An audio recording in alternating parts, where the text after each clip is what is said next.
Hello, kamostas, amigos, amigas, brothers and sisters. By the way, I'm your brother Malunesj. At kung bago ka pa lang sa aking channel, don't forget to like and subscribe and post the buttons for notification. If I have new videos, they are notifying you. Okay? So, ang topic natin ngayon, how Vietnam stopped this pandemic.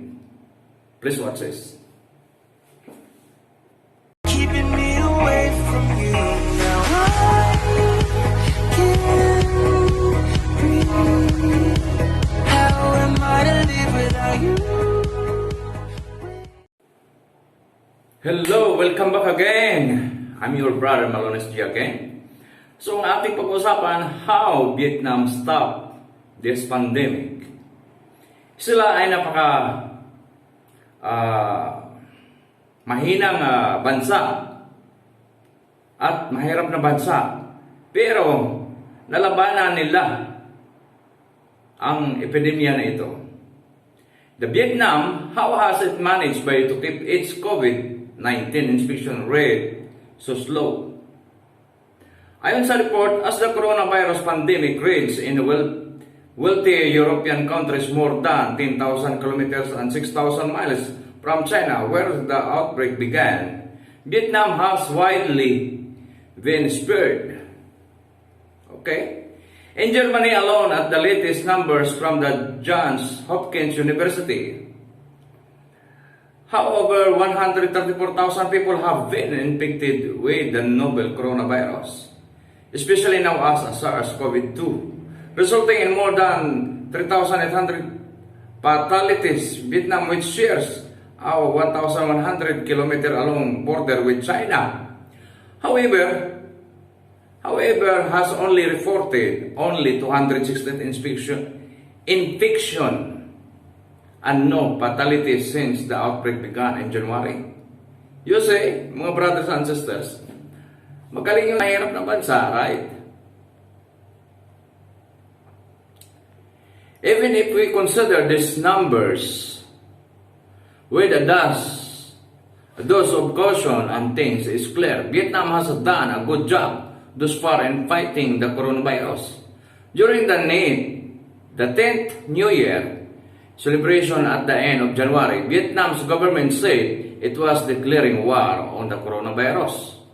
Although the outbreak and the time was still confined to China, Premier Nguyen Xuan Phuc said during a meeting of Vietnam's ruling Communist Party that it would not be long before the coronavirus reached the country. Fighting this epidemic means fighting the enemy, said Phuc.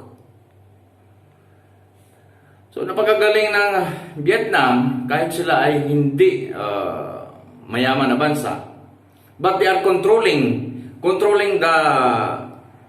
the people. If the people from the other country, if you arriving in Vietnam, you control and you tracking, and to those who meeting you or kung sino man ang nakasalamuha mo, they are tracking and to stop them and put them in quarantine until they are gone and the symptoms is gone out in their bodies.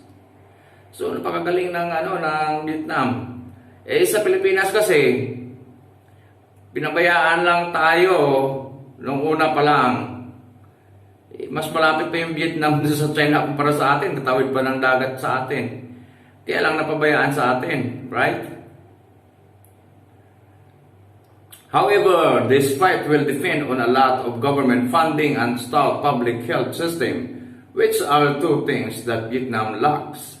Yes, kulang yung sa Vietnam sa ganito mga gamit, but they are nice to fight this pandemic. Vietnam does not have the capacity to undertake a South Korea-style fight against coronavirus, which has so far involved carrying in 350,000 tests. The country's medical system is also limited. Nguyen Tan Phong, that the mayor of Ho Chi Minh City, a metropolis of 8 million people, said that the city's hospitals have total of 900 intensive care beds.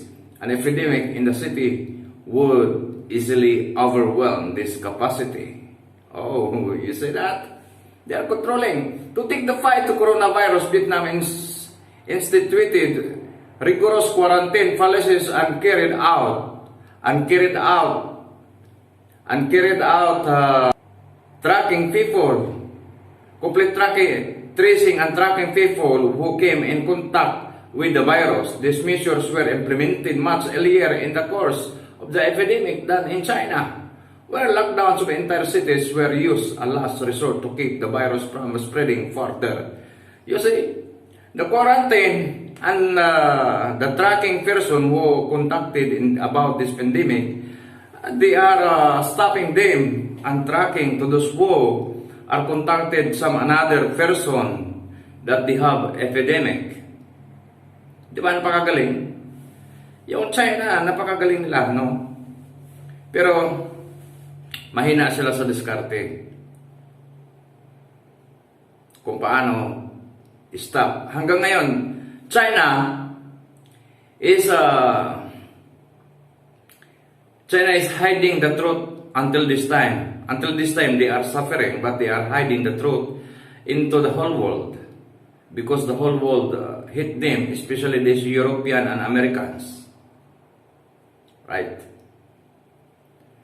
And this epidemic is caused to hit each other. The Lord Jesus said in Matthew chapter 24 verse 7, they have a wars, rumors of wars, nation against nations, famines and pestilences and plagues and earthquakes. So this is the beginning of sorrows of humanity. So we must back to the Lord and kneeling down and to ask forgiveness. Look at the Vietnam. They are not too much rich country, but they fight and they listen to the government to implementing about this lockdown. The Vietnam is only a few miles from China, but they are zero deaths or fatalities, and they are all recovered. They are great to stop this pandemic. They believe in their government during this crisis and in the fight against this virus. So ayon mga kamigos-amigas, brothers and sisters, I hope you learn why Vietnam greatly stopped this pandemic in their country. Because they are listening for their government. The military shall there in the streets to tracking to those who infected.